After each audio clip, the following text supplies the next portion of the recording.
It has become AAM tradition to have a local architect introduce our guest architect or architects. And so tonight, I'd like to welcome David Johnson, president of David Johnson Architects, in just a minute, to the stage. David moved to Aspen in 1991 and has since created a versatile firm with projects ranging in scope and style from commercial to mixed use and multifamily to planning projects. From commercial to mixed use and multifamily to planning projects. Though the firm may be best known for single-family award-winning homes. Please help me to welcome David Johnson to the stage.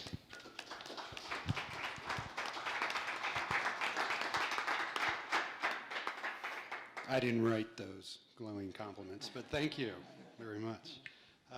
Good evening, my name is David Johnston. I founded David Johnston Architects, DJA Architects now, about 22 years ago here in Aspen.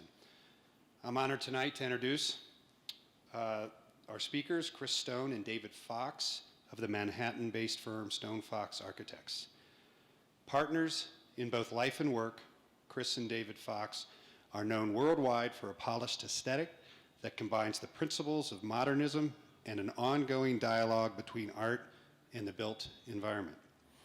With all their projects, they not only oversee the architecture and furnishings, but also concentrate on art, scouring fairs and galleries, and working closely with the clients to expand their collections.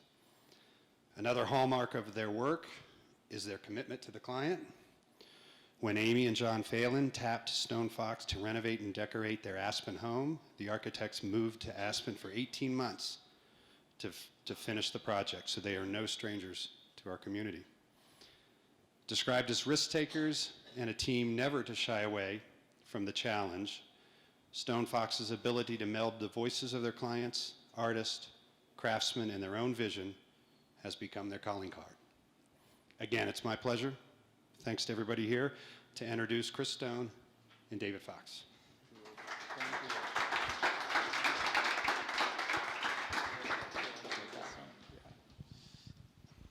So thank you for that really lovely introduction. I also want to note that we also dress the same. We both are wearing navy blue pants and white shirts. It's really a pleasure to be here in Aspen. It's like a home away from home for us. And we've just been so fortunate to be welcomed into the Aspen Art Museum community by the Falens and Heidi, and many others of you as well. And so we're really just honored to be here to make this presentation to you this evening. So what we want to talk about tonight is up here on the screen, the house and museum, and the museum as house. And so with that, I'm just going to jump right in. So in current news, and I promise I'm not going to talk about politics, this is news of a different kind. The International Council of Museums is currently considering a broader definition for museum, and it seeks to address many issues, and we wanted to focus on one in particular this evening, which is this idea of inclusivity. So for us, inclusivity, or to be included, can also be thought of as to be welcomed into, and we found a parallel with how you might make guests feel welcome in your own home. So to understand ways to make museums feel more welcoming and inclusive, we knew we needed to do some research on the origins of the modern museum that we know today. So the word museum is derived from a Greek word museon, which means shrine to the muses. In Greek mythology, as some of you may know, the 9 muses are the gods of arts and sciences, which makes them the appropriate keepers of our cultural artifacts. But surprisingly, the modern public museum's origins actually do not date all the way back to the very civic-minded Greeks, although they were collectors of cultural artifacts. The museum is actually a more recent concept which grew out of Wunderkammern, or cabinets of curiosities. These were collections in the private sector, and you can see images here on the screen in front of you. The one on the top, I think, in many ways is sort of self-explanatory. There were varied items in these collections. Often there were religious relics, works of art, paintings, elements of sort of the natural history type side. In other words, like things perhaps like tusks from animals or bones, skeletons, and such. The first example of a cabinet of curiosity turned museum occurred in 1677 when Elias Ashmole, who was an English politician, donated his collection to Oxford University. He wanted it to be open to the public as he believed that the knowledge of nature was very necessary to human health and life. So in 1683, what is known today as the Ashmolean Museum opened its doors as the first truly public museum in Europe. So this was followed by other institutions opening in the Enlightenment period, and one in particular, the Louvre in 1793, which was home of the French monarchy and the royal court, we'll circle back to towards the end of our lecture. But skipping ahead to the 1950s and 1960s, there's a great expansion in public museums, during which time they became the large sort of sprawling institutions we recognize today, and further away from these sort of intimate spaces that you see here before you, where art's displayed in this sort of overall layered fashion.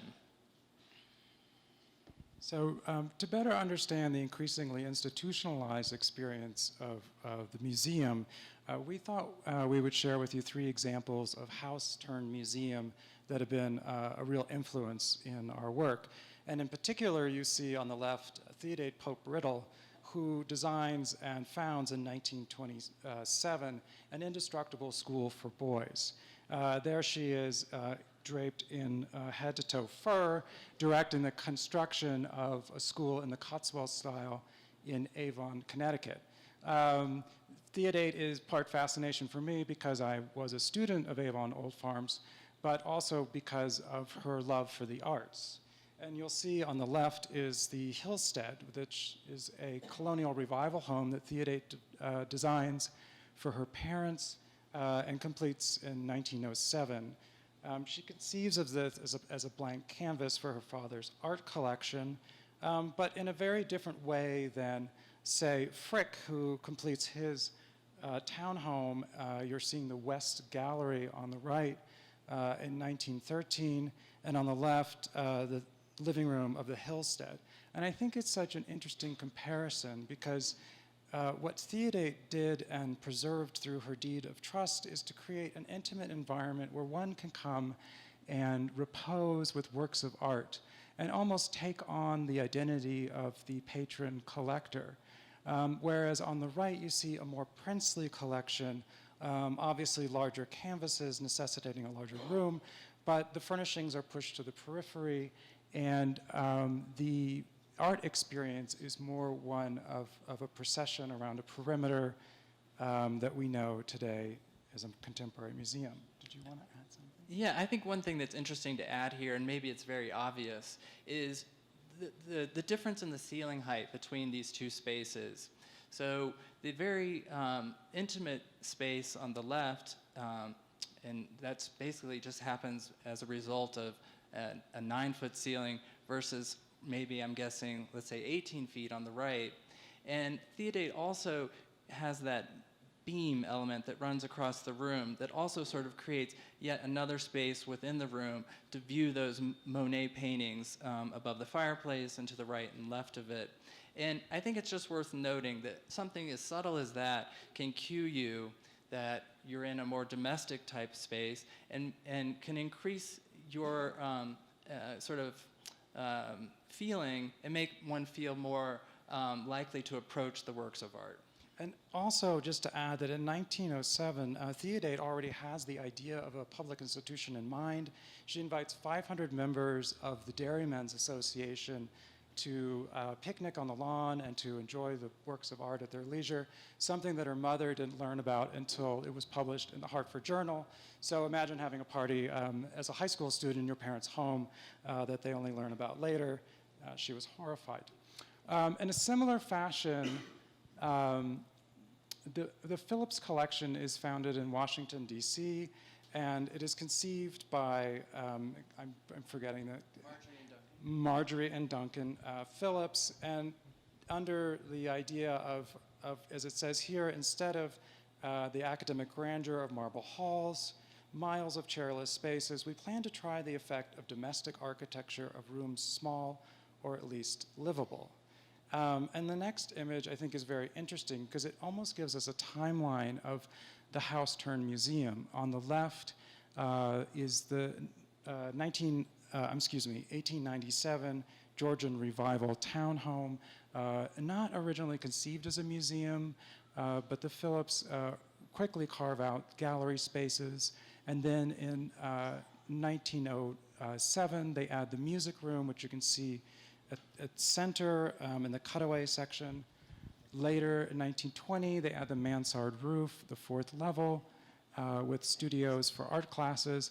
And then finally, to the right, they add a large addition in 1960 in the international style, which is not clear here because in the 80s, they decided to remodel it, I think, unfortunately, to match the Georgian revival style. But if you look at the cutaway section, that idea of intimate spaces remained because they maintained the idea of small galleries. And so here we see Marjorie and Duncan Phillips seated in front of Renoirs Luncheon at the boating party. And I just adore this image because it's not only a record of their passion for collecting, but Marjorie and Duncan are seated almost as guests at the party. So in some way, they are modeling the relationship with art that only this sort of patron can enjoy. But today, the galleries remain on the right. And in some ways, you get to try on that experience of being a collector in a home, and you get to make a moment of repose. Here, Manet's Spanish ballet over the fireplace. To give one more example, the Krieger in Washington, D.C. tells us that the house turned museum does not need to adhere to any particular style, material, or scale. Designed by Philip Johnson and Richard Foster in 1963. This is a point where they're experimenting with the international style in a way that allows them to incorporate influences, in this case, the domes of Cairo. They create a modular system that allows them to create rooms like that on the left, a kind of cultural hearth. The Kriegers are not only known to be art collectors, but they're also patrons of the music scene, if you will, in Washington, D.C., so it stands complete with its grand piano. But the module, or the modular system that they develop, you see here on the right, is actually the identical room that you see here left. David and Carmen seated in their salon with works by Alfred Sicily and Auguste Renoir. And on the right, the same room, furnishings stripped away. I think it's very telling about the change in the relationship between audience and art. Maybe more to Philip Johnson's liking. I always think it's funny to note the tassel tie back on the curtain. I'm not sure that Johnson would have appreciated that, but as we look at the furnishings on the right, a little less comfortable. It would be interesting to think about how that room might be remodeled today to engage the works. So now turning to our work, the image up on the screen now is when I was a really little baby architect working for another architecture firm. I was project architect at the time for this project. This is Mickey and Jeannie Klein's home in Santa Fe, New Mexico. And here you see it from the exterior. This is a cantilevered roof, rather, that's supported partially on a structural glass wall. And you can see in the corner is Kiki Smith's Tears that's displayed there as though it's sort of inhabiting the inside and the outside. And Jeannie had said during the conceptualizing of the house, but there is no question that my favorite thing is to live with art every day, and every day I walk through art. And that really became a mantra for conceiving the house, which can be thought of as a series of galleries which connect public and private spaces. So imagine a hallway in your own home, but maybe 3 or 4 times the size, and you see one such hallway on the left. That's the entry gallery. So these galleries are either punctuated at the end by a wall of glass, which frames a view into the beautiful Santa Fe countryside, or they terminate with a space similar to the one on the right, which is the study of Mickey Klein. And you can see here that there's a very domestic setting, which is quite different than the scale of the entry gallery. So you're invited to sit in those comfortable Eames chairs. Probably some of you have sat in them before, so you know they're comfortable. And you can grab a book from the bookshelf. And then still there's display of works of art. That's a collection of Japanese baskets that they've collected over the many years. So in this next image, we decided we would jump back and pair an image of the living room, which is again another ending point for one of those large gallery hallways, with a study from the Hillstead house that Chris spoke about earlier.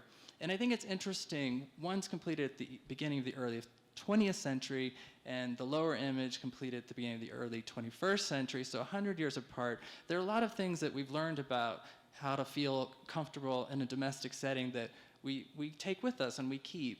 And so the placement of the art, for example, I think is interesting.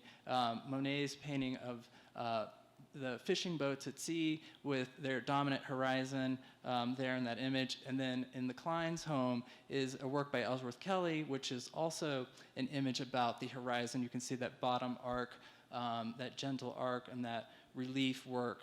And in both images, you see that the furnishings are positioned to take in that important work of art in the room. And I think the one difference that we see in the Klein residence is that this very large, comfortable sofa is oriented towards the outside. So in this modern home, one of those ideals of combining and connecting inside and outside is very important. Something that was not a part as much of the Hillstead home. So quickly, on a parallel path, I had been working on a number of commercial projects with Raphael Vignoli Architects when a townhome came into the office, and I was really intrigued by the idea of working on a different scale. And the townhouse on 94th Street in Manhattan is, as many of you probably know, Salon 94, the home of Jeannie Greenberg and Roatan and her gallery. Jeannie described the concept of her townhome as the idea of a merchant living upstairs from his or her work. And so what you see on the left and the right is her gallery. At the ground floor, you see the door to the street. And on the right, a show of Marilyn Minter's work. And I just note that the little rectangle underneath the far piece is actually a fireplace. So the domestic program has been restrained to the point of almost invisible.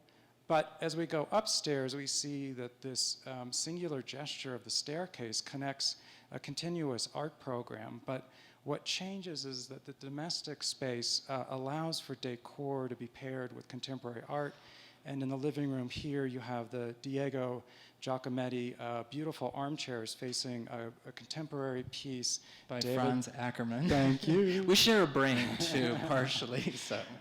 Yeah, and so I think that this really taught me something about what I call aesthetic dexterity. It was a little peculiar at first to me, this idea of pairing decorative furnishings with contemporary art, but actually I think that it starts to bring greater meaning to both the furniture, the domestic space, and the art. So this is the Falen Residence, which some of you may know and some of you may have visited for Wine Crush here in Aspen. So this is the project which brought us to Aspen. We're fortunate to be a part of it. This was a renovation of an 80s contemporary that existed up just towards the pass here. And due to local zoning restrictions and building codes, we had to largely keep the exterior shell of the building as it was, and a lot of our modifications were on the interior. Chris and I had both then just come off of working on these projects, the Klein Residence, which I mentioned, and Jeannie Greenberg's home. And we sort of had an inclination toward how we would create spaces for the display of the Phalen's collection. And thankfully, the Phalens had a different idea about how they would live with art. And they were there to teach us something new about how they would, ultimately inhabit their home. So I think one of the big ideas, and it sort of links back to the idea of the Wunderkammer, is the Phalens didn't want to have a gallery space where you didn't, spend time in. They really wanted art interjected in every space, on every surface, and that there wouldn't be any surface in the home that was off limits for hanging art. And I think then, as a result, there are some beautiful moments that happen that were born out of that intuition. And one is, for example, when you see the little sculpture, the Joel Shapiro, skipping down the side of the fireplace volume and the image on the left. And if you sort of can imagine in your mind seeing that in a white box Chelsea gallery, it doesn't have the same sort of amusing quality that it does here, sort of imagining this little figure as he races down the side of that architectural element. And in the image on the right, you can actually notice that the Joel Shapiro has vanished, so I don't know where he went off to, but he skipped away. But again, with this idea that I think, the Phalens really helped to teach us this, is that, no surface is off limits. So the floor of the lower living room actually becomes a space for an artwork, which is, in this case by Walid Beshti. It's a mirrored floor that's reflective and cracks and breaks as you walk on it and reflects the landscape around you and the other artworks in the collection, and really creates a dynamic experience for those of you who've had the opportunity to visit it. And then I think another thing to point out in this slide is, excuse me, just the way that the two Ellsworth Kellys are displayed, and you get that repetition, and you really get to appreciate the landscape quality of the works and how they relate to the landscape beyond. So in this image, this is two different installation images of the Phalen's dining room. And this is a moment where I think you get to be so intimate with a work of art. So the Gilbert and George on the left was installed when the house was first completed.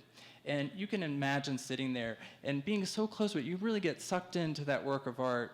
And likewise, the work on the right, which is by Andreas Gursky, imagine sitting there kind of where the camera is sitting, where the camera is placed.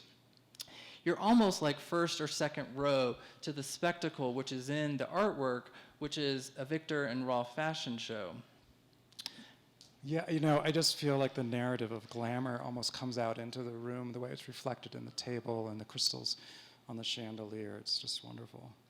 So in our New York City apartment work, the idea of the Wunderkammern and the idea of intimacy and aesthetic dexterity return to our work. This is a Park Avenue duplex for a family who had a wonderful collection of family heirlooms that included works by Felix Agostini and antiquities dating from the 5th century BC and through the 12th centuries CE. Here we were not only the architects designing the cabinet, but also adding to the collection of curiosities. So in this image you see a Jim Lambie over the sofa, which we collected for the family, but surprisingly we also collected the fireplace from a London showroom, actually a French mantle that was shipped over and almost came in completely intact. But in any case here, I think that that's that play, that dynamism between different periods and different styles that makes the work so meaningful and energized. Here, another photograph of the living room, a painting by Barry Reigate over the sofa, and to the left, one of the Agostini floor lamps that they had owned is a cue for us in terms of the design of a handrail. So, as you can see on the right, so in this case, the architecture or the cabinet becomes sympathetic to the objects within. And I think here is really the slide that kind of makes it all very clear. The cabinet of curiosities above, and below is the doorway or entranceway from the living room into the dining room. In this, the two cabinets that are lined in mirrors and reflecting the art in the room, but also contain pieces from antiquity. And then inside, you have pieces such as the chandelier, contemporary lighting designer Lindsay Adelman's cherry bomb over the dining table with Danish modernist chairs by Ole Wanschler.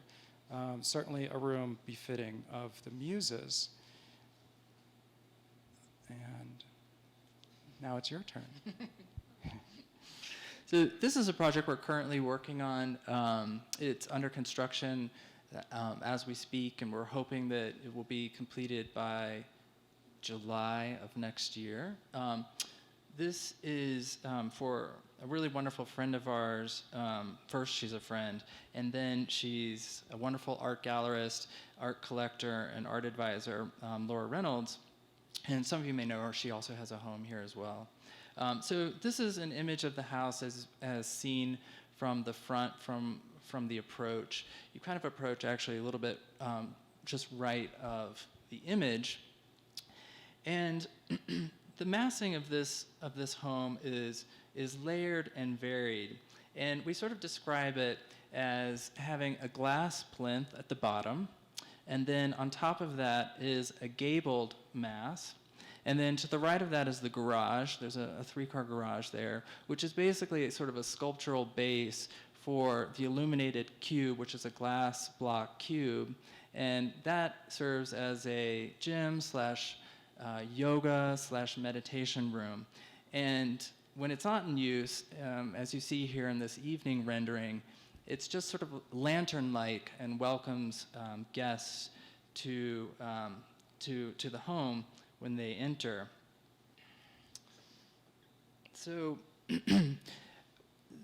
this approach to designing a home for someone who's an art collector is sort of a subtle version or variation from some of the other projects that we've talked about previously this evening. So the first floor plan is and was highly influenced by the work of Mies van der Rohe.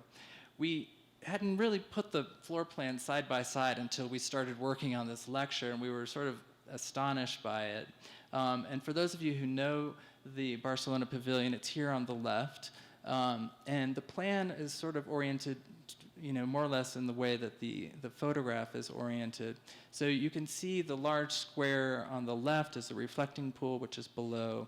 And if you visited it, you've probably entered at the staircase, which is right there in the front. So the sliding asymmetrical geometries of the Barcelona Pavilion were really the inspiration for the floor plan on the right, which has some of those similar sliding walls, which become wonderful places to exhibit art, and then the spaces in between become places to gather, places to cook, and then those places bleed out into the exterior, so they welcome you outdoors. Just to the left of the public spaces, you see there's a study, which is sort of the transition between public spaces to the more private spaces of the master suite. So I think this image sort of summarizes that concept for you that I just mentioned. So on the far right, you have the public spaces, which are largely glass and then open to a very sort of spectacular view of downtown Austin. And then the transition being that brick volume that has one large window, one punctuation, which is the study. And then to the left is the master suite. And then you can see that all capped by this gabled roof volume. And I think one of the things that this sort of assemblage of parts did for this client was give her some of the things that she'd been looking for. I think there's a strong desire to have these gallery-like spaces. On the left is an unbuilt project that Mies designed, the Museum for a Small City project. And you can see here rendered sort of beautifully where the artworks are rendered in this photoreal way, and Mies's proposal is penciled in, and you can see the horizon line beyond. it gives Laura the opportunity to have those moments, but then it also has the familiarity of residence. The peaked roof is really something that is familiar to us. It's part of the vernacular in architecture, and it sort of completes the circle for her of the things that she was looking to accomplish with the home. So in this Texas family compound, the separation between the domestic and the museum space or the gallery becomes even more dramatic. So in both of the images, you can see on the left what we call the art barn, which is really a private museum that was conceived because this couple had collected some very large contemporary works of art, including an armored station wagon by Jill Magid. One can't really imagine exhibiting in their living room, and if you were to park it in the garage, I guess you wouldn't know it was a work of art. So the necessity for larger spaces, but also the interest in bringing in museum groups and having that separation between public and private was part of this solution. But we also wanted to be sensitive to a neighborhood that was largely residential and suburban in its planning. So again, the gable-ended forms are sort of a symbol of domesticity, but they also continued the rhythm of the neighborhood. Now, this project also includes works by Paula Hayes, because the actual, so this is Paula's rendering of the garden, which is bookended by the two buildings. She does these beautiful renderings that consider all the seasons. So this, I think, is late summer with the golden grasses. So, and next. Oops, oh, wrong way. Okay. So this is an image, or two images, of our most recently completed project. This is a home in Palm Beach. This is also the Falen's home. So on the left, just to be completely honest, we have a rendering. On the right, we have an actual image. We don't have a finished image of the front because currently there are hurricane shutters up because it's still hurricane season. But I think the rendering does a good job of describing the way that the home really does look. So this project, I think, is most similar to the Krieger residence that we looked at earlier and talked about earlier in the talk, both in terms of its scale and its construction type. This home is entirely clad with Portuguese limestone that was cut to size in Portugal and brought to the United States and assembled, and there are very, very large pieces in the kit of parts.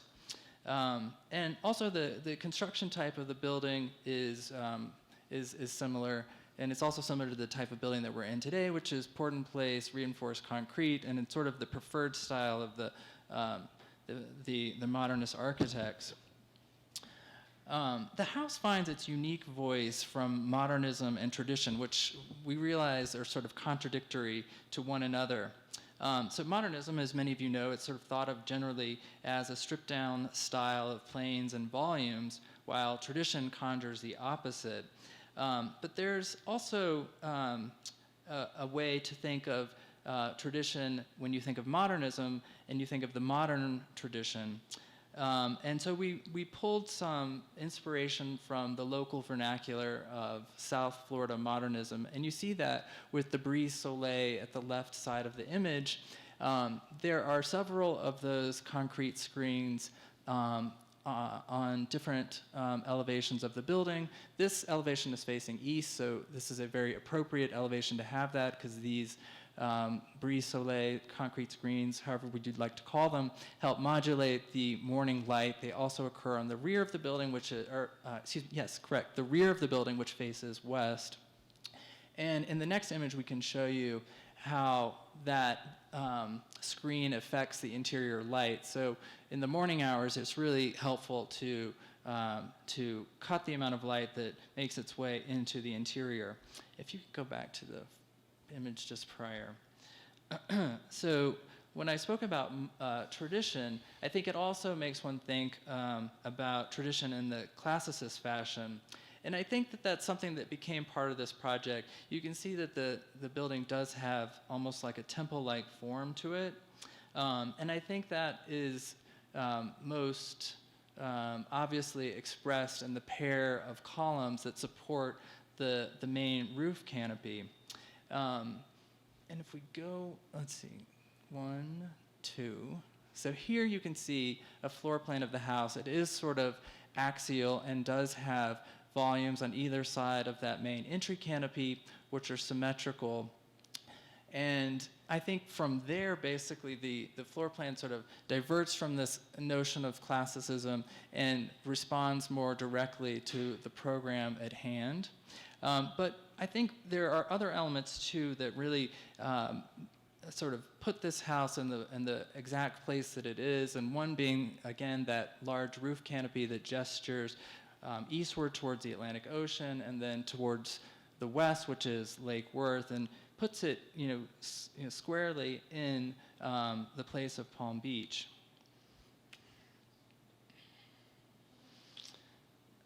Let's see. Okay. Sorry, I'm just losing my place here a bit. So here we have 2 images of the interior of the home. And we call this sort of we've created a term, the cultural hearth of the home.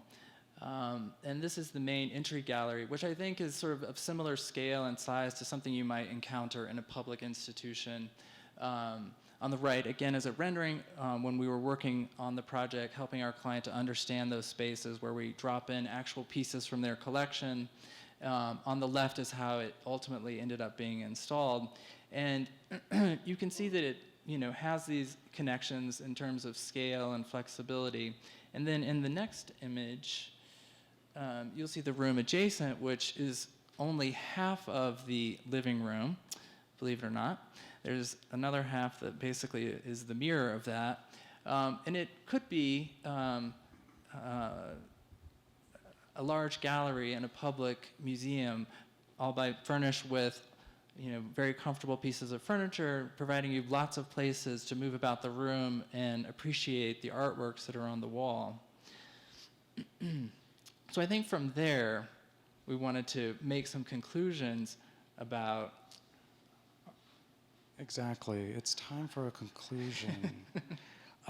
So I've been pointed towards this wonderful book from the mixed up files of Mrs. Basil E. Frankenweiler. This is a children's book. A children's book, Yeah. but with fantasy, but nonetheless, I think some real world solutions.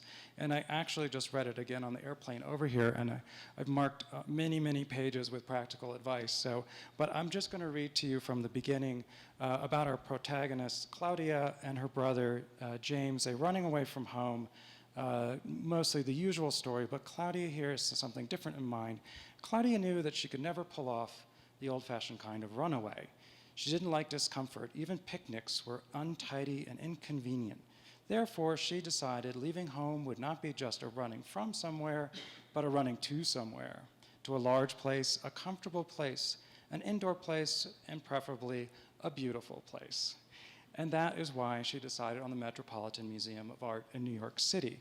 Now, you could say that this book is just the reflection of a childish or childhood desire, but don't we all want to sit down and linger with a work of art, maybe even embrace our art crush? Well, you might think that's funny, but the Louvre has actually done just that. In April of 2019, they offered a night with Mona Lisa. Built on the site of what was the home of Philip II, they offer this evening complete with domestic decor so that you can spend a night with your favorite art crush, Mona Lisa, and settle in for a good night's rest. So in closing, as museums begin to think about a new definition, a broader definition of what it means to be a museum, we suggest that we might do well to think about these domestic collections that arouse curiosity in their diversity, invite us to live, work, settle above, beside, and between works of art, and serve as cultural hearths for family, friends, and communities. We think these should be studied for clues in making our museums more inclusive and perhaps at times more meaningful. Thank you very much.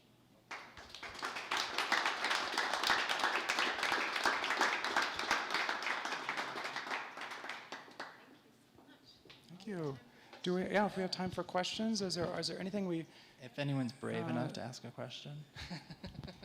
Your mic and I'll take, okay. Good. As a fellow architect, which came first, your love and education of art into architecture, or by the way your path in architecture took you, did that cause you to become more educated? Clearly, you know your art world. Which came first? Well, I have an answer to that just came through, again, my education at Avon Old Farm School was really, the arts and design were taught out of a single building and from a group of teachers that corresponded constantly. In fact, we sat together in the evening at the dining table and would discuss both art and architecture together, and I think, likewise, I think David feels the same way. Well, I would say, excuse me, one thing that would be perhaps a little bit different is that through the experiences that I was so fortunate to have gotten to work with collectors like Mickey and Jeannie Klein, they really opened my eyes and also my heart to the art world. And it was something that I certainly did not know, compared to what I know now. I knew nothing. But they really sort of welcomed me into that community, and I think that was a big, that was the sort of the door as far as my connection to the art world. Was really the client was the one who introduced us to it.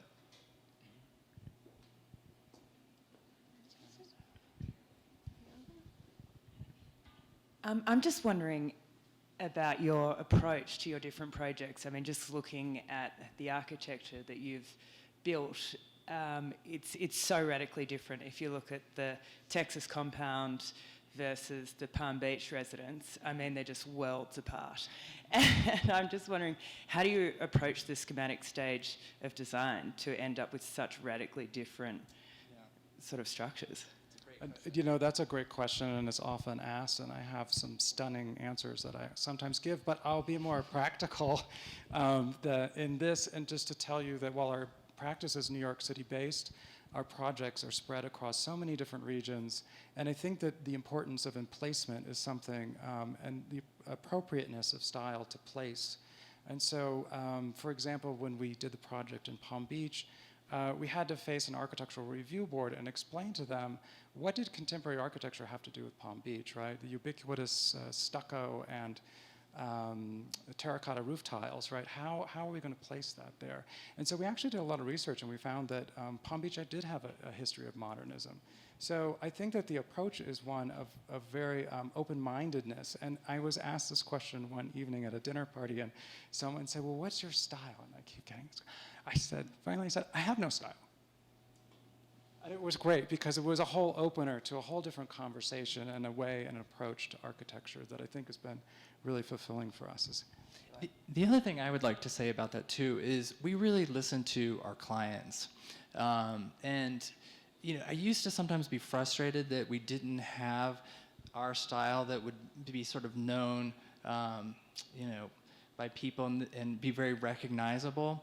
And I've started to realize that it's an asset that we can be more flexible and understand really what our clients want from the experience and how our clients want to live. And so I think what we've learned to do is, as much as being architects, we've learned to be really good listeners and really be able to respond to the people that we work for.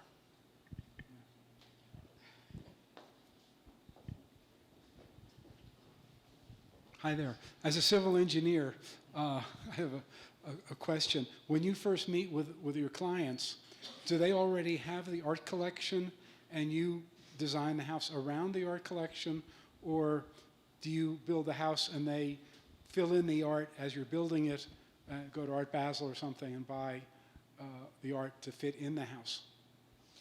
So we kind of have two different types of clients. We have the clients, we sort of joke sometimes that we collect collectors. So we have our clients that are very serious art collectors. And I would say right now, all of our clients fall into that category. These are all people that are very seriously involved. They probably have art advisors in-house that they work with, or they do it largely themselves, and they often have maybe sort of like a registrar type person, so people that are really quite serious about it. But then occasionally we'll get people that come to us that they kind of want that sort of, they want the lifestyle of living with art, but they may not have either the time or the knowledge to put into it. And so we've been tasked several times with not only creating the architecture and doing all the furnishings, but also then selecting artworks, traveling all over the place, being the first people in the door at the fair in Paris or wherever, and running to the booth to get the Yet Behind balloon, whatever it may be. And so I would say that it's a mix of those two types of people. And when we have collectors who have large collections that they bring with them, we always do like a very sort of close review of what's in the collection from day one, and we sort of try to look at pieces. It's usually in a sort of rational way in terms of size, so that clients have an idea of how many walls they have to use to display their largest works of art, because that's usually the thing that's the least flexible. So we'll do sort of a catalog for them to help them understand how they're going to be able to place works within the home. Anything else? Okay, well, thank you. Thank you so much. Yeah, thank you so much.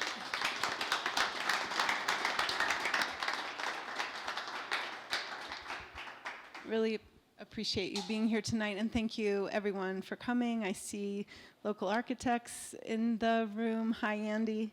Thanks for being here tonight. Thank you, David Johnson Architects, for being here as well and supporting this lecture series. I hope everyone has a great evening and that we see you again soon. Thank you. Thank you so much.